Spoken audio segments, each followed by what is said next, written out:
My mom tried to fix her marriage by throwing a brick through a window and almost hitting a child, so I packed up and left her behind. Now she's out of jail and wants back into my life like nothing happened. My dad made me think all men are beautiful. Growing up, he treated my mom like absolute royalty. He was the type of guy to believe that a son's greatest influence is seeing how much love his dad gives his mother, and he always gave without asking for anything in return. On his birthday, he cooked dinner in a full suit and tie. It was her favorite, homemade pineapple pizza. It must have taken him almost 4 hours to make, but said it was worth it because our happiness was his happiness. I expected her to sit down and shower my dad in gifts while we ate, or at least surprise him with a birthday cake. But instead, she just laughed and said, "I could have sworn your birthday was next month," before shoving the pizza right into her throat and squealing with happiness like a pig. Another time, he gave her a just because gift. It was a diamond necklace she had pointed out 3 years prior that she'd seen in a magazine. He had been saving ever since and waiting for this moment for years. After opening it, she hugged him super tight and thanked him. But that's where her gratitude ended, because he asked if she wanted to wear it to the date he had planned for them that night.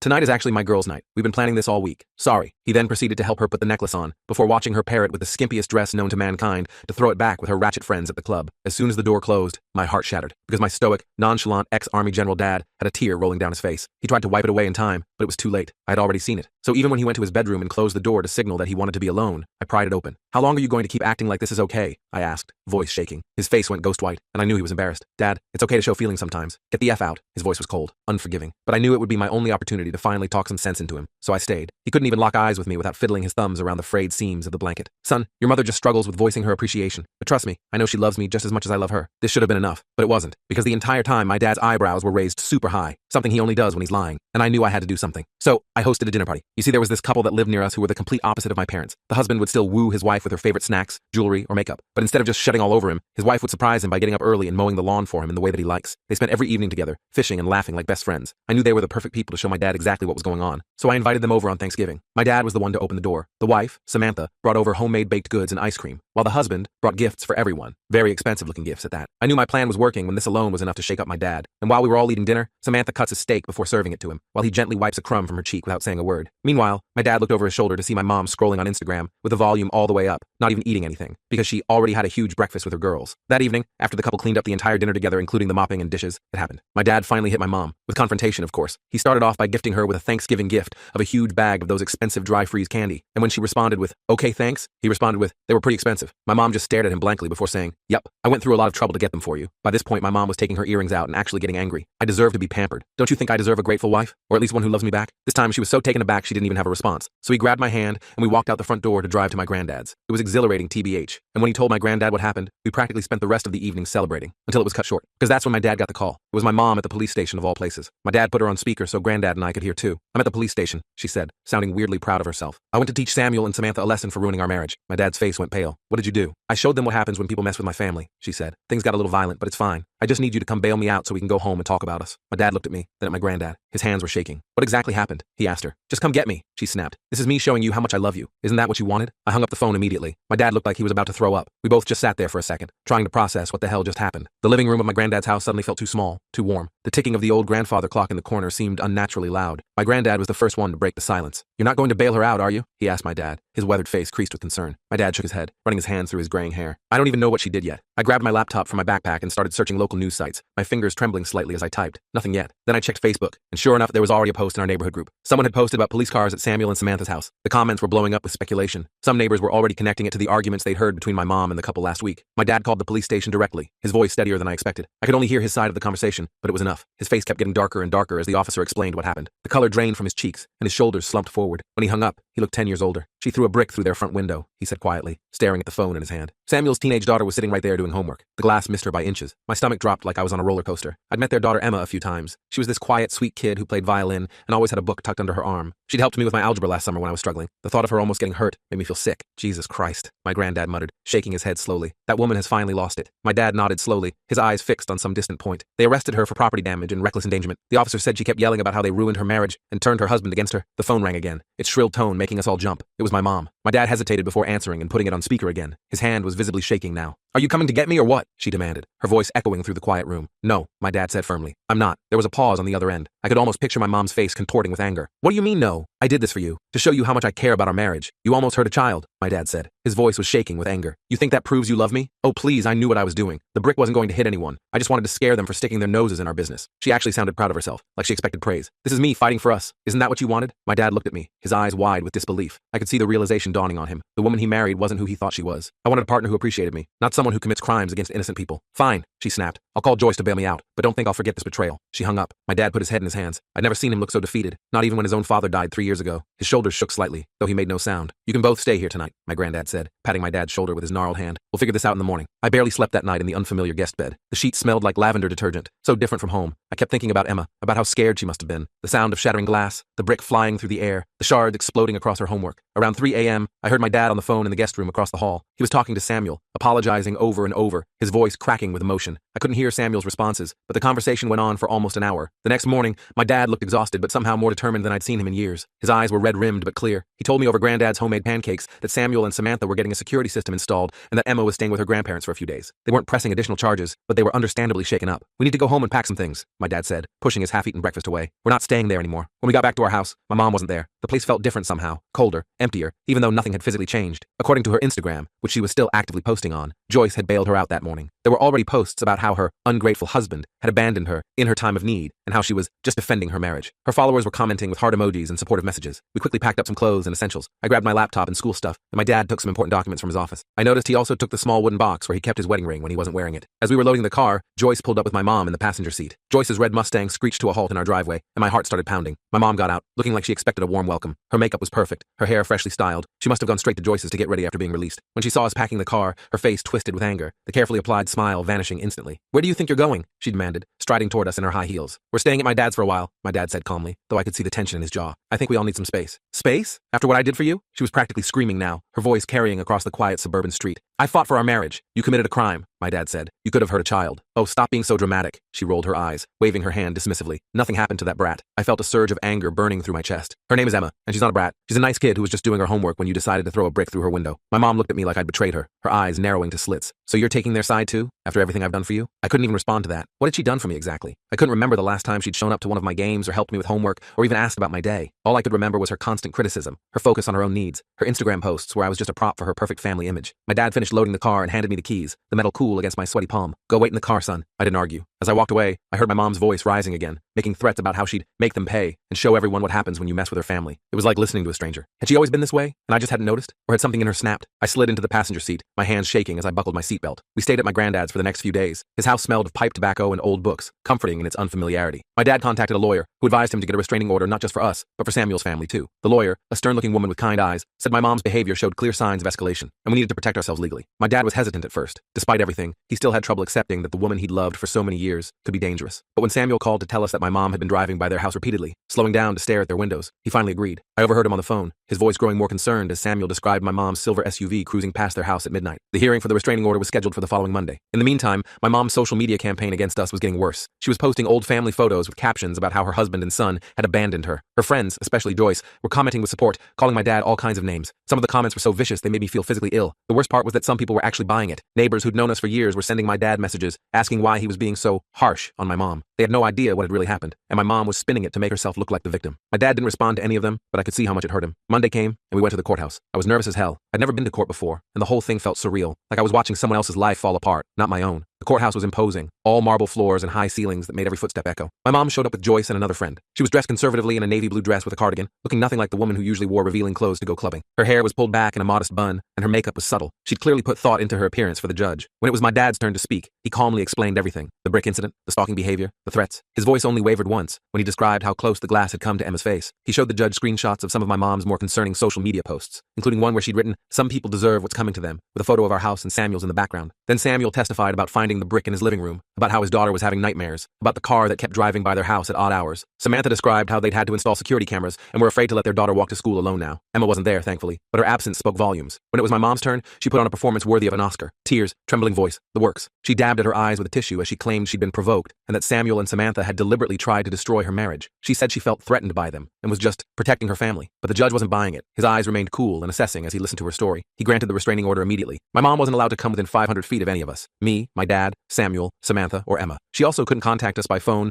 email, or social media. As we were leaving the courthouse, my mom tried to approach us one last time. A bailiff stepped between us, reminding her of the order that had just been issued. She looked at my dad over the bailiff's shoulder, her eyes burning with something that made my skin crawl. "This isn't over," she said, her voice eerily calm. "You'll see how much I love you." Those words sent a chill down my spine. My dad must have felt it too, because he put his arm around my shoulders and hurried me to the car. For about a week, things were quiet, too quiet. My dad and I moved into a small apartment across town. The walls were thin and the furniture was sparse, but it felt safer than our house. I transferred to a different school temporarily, just to be safe. My dad took a leave of absence from work. We were basically in hiding, and it sucked. I missed my friends, my room, my normal life. Then the packages started arriving at Samuel and Samantha's house. The first one contained dead flowers with a note that said, "Sorry for your loss." No return address, of course, but it was pretty obvious who sent it. The roses were brown and withered, like they'd been deliberately left to rot before being sent. The second package had family photos of Samuel and Samantha that had been defaced, their faces scratched out, crude drawings added. It was disturbing as hell. Some of the photos had been taken from their social media accounts, but others seemed to have been taken from outside their house, through windows. The thought of my mom lurking outside their home with a camera made my stomach turn. But the third package was what really crossed the line. It contained the diamond necklace my dad had given my mom years ago, the one he'd saved up for because she'd pointed it out in a magazine. I remembered how proud he'd been when he gave it to her on their anniversary. Except now it was snapped in half, with a note that said, "Broken, just like your promises." The diamonds caught the light as Samuel showed it to us, the broken chain dangling like a warning. Samuel called the police immediately. They took the packages as evidence and dusted for fingerprints. Sure enough, they matched my mom's. She hadn't even bothered to wear gloves. The police arrested her the next day for violating the restraining order. This time, when she called from the station, it wasn't my dad she called, it was Joyce. But apparently even Joyce was getting tired of my mom's behavior, because she didn't bail her out right away. The arraignment was scheduled for 2 days later. My dad and I decided to attend, along with Samuel and Samantha. We sat in the back of the courtroom, trying to be inconspicuous. Samuel's hand occasionally went to his wife's shoulder, squeezing gently whenever she tensed up. When they brought my mom in, she looked different, disheveled, angry, nothing like the put-together woman who'd appeared at the restraining order hearing. Her hair was unwashed, and her orange jumpsuit hung loosely on her frame. When she spotted us in the audience, she actually smiled, like she was happy to see us. It was creepy as hell. The prosecutor presented the case, describing my mom as a repeat offender, showing escalating patterns of obsession, harassment, and disregard for legal consequences. He mentioned the brick incident, the stalking, and now the packages. The judge looked at my mom's record and frowned. "Ms. Johnson, this is your second arrest in less than a month. You violated a restraining order that was put in place to protect these individuals from exactly this kind of behavior." My mom tried to look contrite, but I could see the anger simmering just below the surface. "Your Honor, I'm clearly going through a difficult time emotionally. My husband abandoned me after 20 years of marriage. I'm not thinking clearly." The judge wasn't impressed. "Be that as it may, your actions show a deliberate intent to harass and intimidate. Given your pattern of escalation, I'm setting bail at $50,000. My mom's face fell. That was way more than Joyce could afford to bail her out. She looked over at us again, like she expected my dad to step in and help her. He didn't. He just sat there, his face expressionless, though I could feel him trembling slightly beside me. As they led her away, she started yelling, "This is all your fault. I did everything for you. I loved you more than anyone ever could." The bailiff had to physically remove her from the courtroom. The judge ordered a psychiatric evaluation before her next hearing. Outside the courthouse, a reporter tried to approach us for comment. My dad just shook his head and kept walking. We didn't want any part of turning this into a media circus. Over the next few weeks, more information started coming out about my mom's past behavior. Old acquaintances and relatives began reaching out to my dad, sharing stories I'd never heard before. Apparently, this wasn't the first time my mom had become obsessed and destructive. Years before she met my dad, she'd spread rumors about a coworker that ruined the woman's marriage. She'd stalked an ex-friend for over a year after a falling out. She'd even tried to sue a teacher for ruining her life after getting a bad grade in college. One cousin revealed that my mom had set fire to an ex-boyfriend's car in her early 20s, though charges were never filed. My dad was shocked. He'd known none of this when they got married. Her family had kept it quiet, hoping she'd grown out of it. The more we learned, the more it became clear that my mom had serious issues that had never been properly addressed. The prosecution used all of this to build their case. They argued that my mom was a danger to the community and needed serious intervention. Her lawyer tried to play the mental health card, claiming she needed treatment, not punishment. When the trial finally came, my mom took the stand in her own defense. She tried to paint herself as the victim, claiming she was mentally unwell and that everyone had turned on her. She cried and apologized, saying she never meant to hurt anyone. But then came the cross-examination. The prosecutor asked her about the brick incident, specifically about Emma being near the window. "Did you know there was a child in the room when you threw the brick?" he asked, his voice sharp. My mom hesitated, then made a fatal mistake. "I knew she was at the window," she admitted. "I just wanted to make a point. I wasn't trying to hurt her, just scare them all a little." The courtroom went silent. She'd just admitted to knowingly endangering a child. Even her own lawyer looked stunned, his pen frozen mid-note on his legal pad. The verdict came quickly after that. Guilty on all counts: harassment, violation of restraining orders, and reckless endangerment with intent to harm. The sentence: 18 months in county jail, with mandatory psychiatric treatment, no possibility of early release. As they led her away, my mom looked back at us one last time. There was no anger anymore, just a hollow emptiness that was somehow worse. My dad met her gaze steadily, but didn't wave or nod or give any sign of forgiveness. It was over. Outside the courtroom, there were no reporters waiting, no cameras. No one cared about our family drama except us. It was both a relief and strangely deflating. "What now?" I asked my dad as we walked to the car, our footsteps echoing in the parking garage. He sighed deeply. "Now we rebuild together." A week later, we went back to our house. It felt strange being there without my mom, but also peaceful in a way it hadn't been for years. The first thing we did was change the locks. Then we went through the house, packing up my mom's things to put in storage. It was like exercising a ghost. I found myself breathing easier with each box we filled, like the air itself was clearing. We also helped Samuel and Samantha replace their broken window. They opted for reinforced glass this time, more expensive, but worth it for the peace of mind. While we were there, Emma came home from school. She was hesitant around us at first, which broke my heart. But by the end of the afternoon,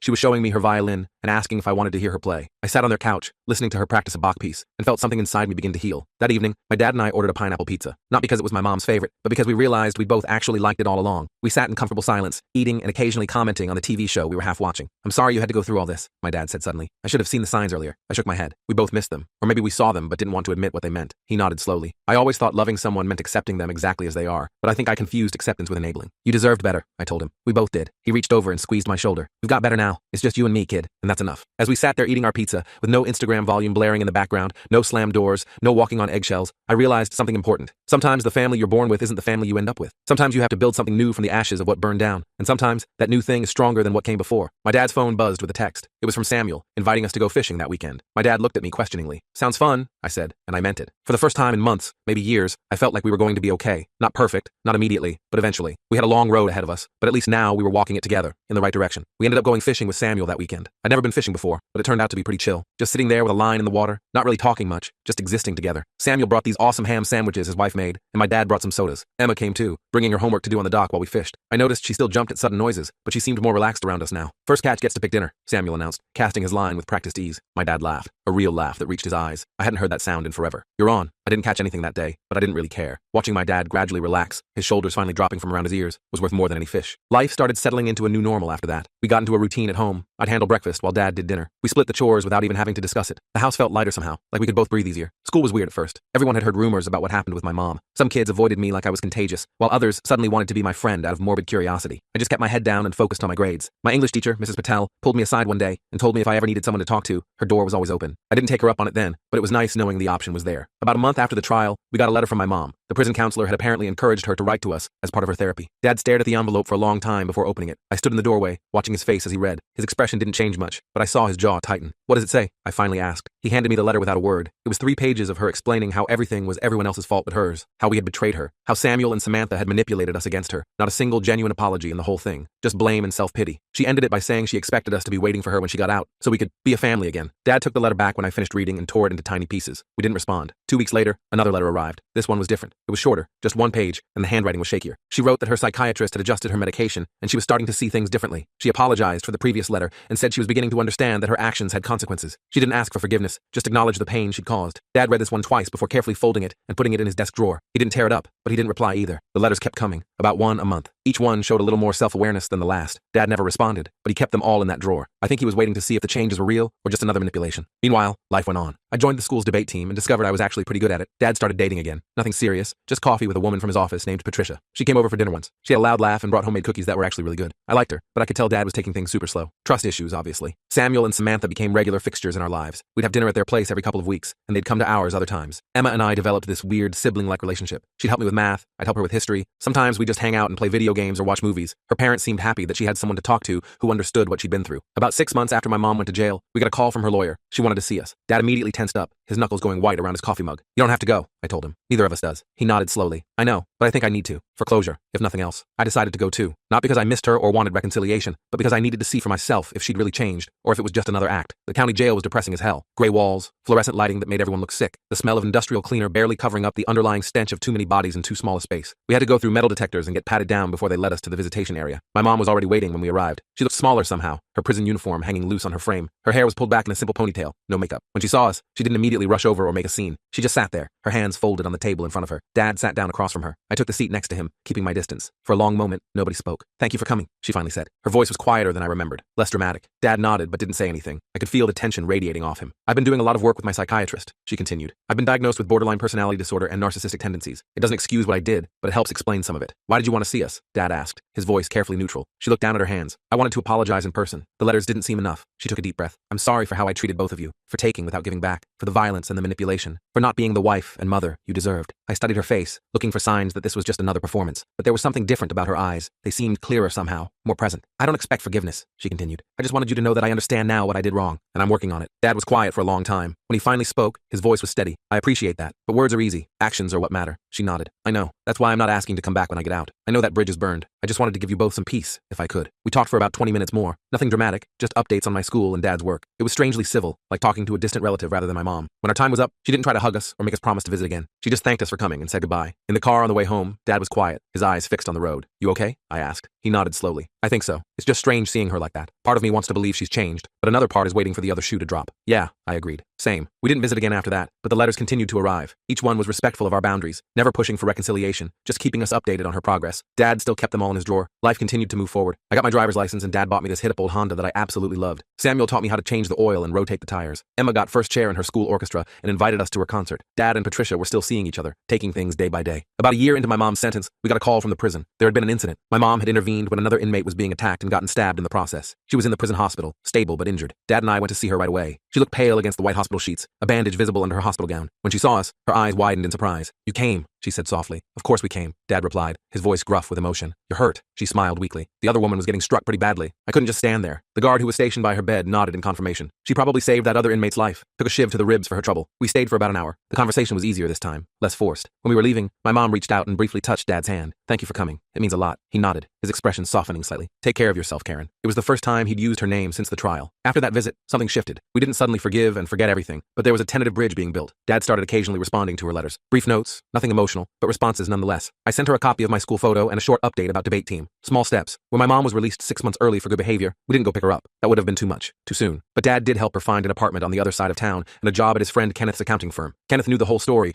but believed in second chances. The first time we saw her as a free woman was at a neutral location, a coffee shop downtown. She arrived early, already sitting with her tea when we walked in. She'd gained back some of the weight she'd lost in prison, and her hair was styled simply but neatly. She looked normal, not the glamorous, attention-seeking woman I remembered, nor the hollow-eyed inmate we'd visited, just a middle-aged woman waiting in a coffee shop. "Hi," she said, standing up as we approached. She didn't try to hug us, just gestured to the chairs across from her. We talked for about an hour. She told us about her job, her ongoing therapy, the small apartment she was making her own. Dad mentioned his promotion at work. I talked about my college applications. It was awkward at times, but not hostile. As we were getting ready to leave, she handed Dad a small box. "What's this?" he asked, looking suspicious. "Open it," she said. Inside was his wedding ring, the one he'd taken off the day she was arrested and never put back on. "I'm not asking you to wear it again," she said quickly. "I just thought you should have it back. It's yours." Dad stared at the ring for a long moment before pocketing it. "Thank you." That night, I found him sitting at the kitchen table, the ring in front of him. He wasn't wearing it, just looking at it thoughtfully. "You thinking about Mom?" I asked, sitting across from him. He nodded, trying to figure out how I feel. "It's complicated. You don't have to decide anything right now," I pointed out. "Or ever, really." He smiled slightly. "When did you get so wise?" I shrugged. "Learn from the best." Over the next few months, we settled into a new kind of normal. Mom stayed in her own apartment, respecting our space. She'd come over for dinner once every couple of weeks. Dad and Patricia were still dating, and Mom seemed genuinely happy for them. There were awkward moments, sure, but fewer as time went on. One evening, about 2 years after everything had happened, we were all at Samuel and Samantha's for a barbecue. Dad and Samuel were manning the grill, Patricia and Samantha were setting up the picnic table, and Emma was showing me her college acceptance letters. My mom was there too, helping with the salads. She'd been invited by Samuel himself, which had surprised everyone, but he believed in forgiveness more than most. I watched as my mom handed Samuel a bowl of potato salad, their interaction completely normal and friendly. No tension, no awkwardness, just two people at a barbecue. It hit me then that we'd actually made it through to the other side of all that chaos. Not unscathed, not unchanged, but intact in the ways that mattered. Later that night, as Dad and I were driving home, I asked him something that had been on my mind. "Do you ever regret standing up to Mom that Thanksgiving? Like, if you'd known what would happen after?" He thought about it for a moment, his eyes on the road. "No," he finally said. "It was messy and painful, but necessary. Sometimes you have to break something completely before you can rebuild it the right way." I nodded, watching the streetlights flash by. "I'm glad you did it." He reached over and squeezed my shoulder. "Me too, son. Me too."